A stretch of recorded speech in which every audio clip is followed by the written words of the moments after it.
So why do so many swimmers come here to Colorado Springs? Well, first, it's the home to USA Swimming. Second, the altitude. Sure, the training pool isn't as high as Pikes Peak, but it's still a mile higher in elevation than Omaha, and just another tool for these world-class athletes. The first 3 days up here, just getting acclimated, can be hard. The air is a little tougher. You're higher up above sea level. But after about 4 to 5 days, you can start really pushing it and getting those added benefits of altitude where you get more red blood cells, more oxygen, and then hopefully when I come down after being a month up here at altitude, I'll feel like Superman. Every day, hundreds of people tour the Olympic Training Center in Colorado Springs, hoping to catch a glimpse of their superheroes. Glass separates the outside world. It's not just swimmers who live and train on these grounds, but athletes who want to represent the U.S. in a dozen other sports. This is like the best gym in the world. Olympic gold medalist swimmer Jessica Hardy remembers when the size of the strength and conditioning area wasn't so impressive. A 4-car garage, maybe a 6-car. In the last 2 years, the gym has become state of the art. I didn't start lifting weights till I was like 21. When Hardy isn't in the pool working on flawless technique, she's often here, getting stronger, using any method pitched by coaches. I've been doing this a long time, so if it's fun and different, then I'm even more excited about it. How do we raise the bar? It's Harold Cliff's job to do that. He's in charge of turning the swim trials into a show. Make it look like it's a mini Olympics. The well-attended spectacle and transformation of the CenturyLink Arena is one of the reasons Omaha will host its 3rd swim trial in a row.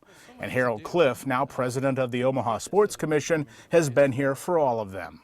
So we're approximately 52,000 tickets ahead of where we finished last time. We should expect somewhere between 225 and 250 spots for standing room only, which we will sell the day of each session, a couple of hours before.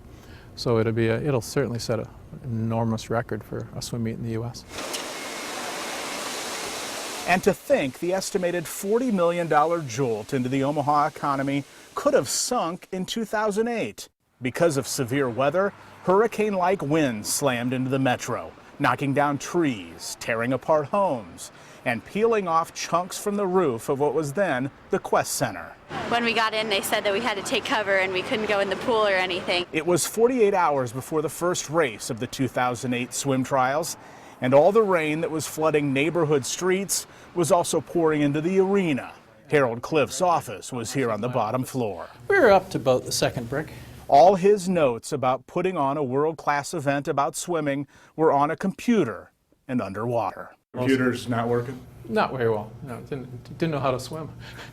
So we went back to the pen and paper routine, and that's what I use today. Take your mark.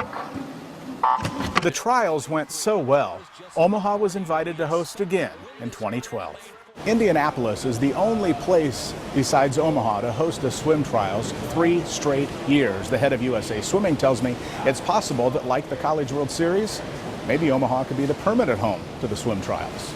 I've been there, since conception. Chuck Wheelgus is executive director of USA Swimming. We haven't made that commitment yet, but I would say we're pretty close to wanting to come back again in 2020. And I use this analogy all the time. There's a bunch of guys wearing some ugly green jackets in Augusta, Georgia, who have a little golf tournament that they know exactly what they have, and they protect their tradition and they protect their home turf. And I see that with Omaha and the trials. We have a great tradition. It's a great community. The whole environment is exactly what we think represents our sport in the best way possible. So it's hard for me to imagine not being in Omaha for a long time. Omaha beat out St. Louis and San Antonio to host the 2016 trials.